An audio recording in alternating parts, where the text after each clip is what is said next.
Wakiwa wamebeba mabango na kuimba nyimbo, waandamanaji hawa, wengi wao vijana, walianza maandamano yao kwenye makafani ya Nairobi ambapo mwili wa Ojwang umehifadhiwa na kisha kuelekea hadi katika kituo cha polisi cha Central alikozuiliwa kabla ya kifo chake.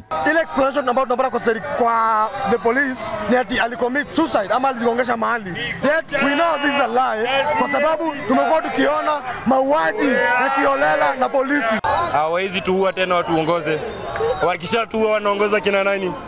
Tuko salama kwa mikono kina nani? Albert Ojwang mwenye umri wa miaka 31 alikamatwa katika jimbo la Homa Bay siku ya Jumamosi kwa tuhuma za kuchapisha cheche za matusi yaliyomlenga afisa mmoja wa ngazi ya juu katika idara ya polisi na kisha kusafirishwa hadi jijini Nairobi. Kwa seli jamani, kidogo ati amejigongesha kwa ukuta akakufa. Kwa nini mwenda wazimu?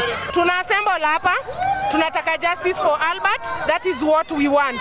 Nchi ni yetu na kuna kitu kinatubo kama mtu anauliwa alafu tunaambiwa ati amekufa. In which way?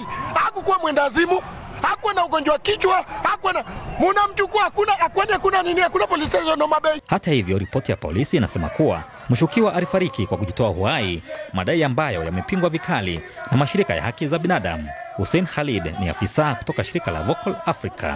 Sisi tuna wasiwasi mkubwa kwamba huenda hawa wakubwa walihusika na kule kuumizwa na kuuawa kwa kijana Ojwang.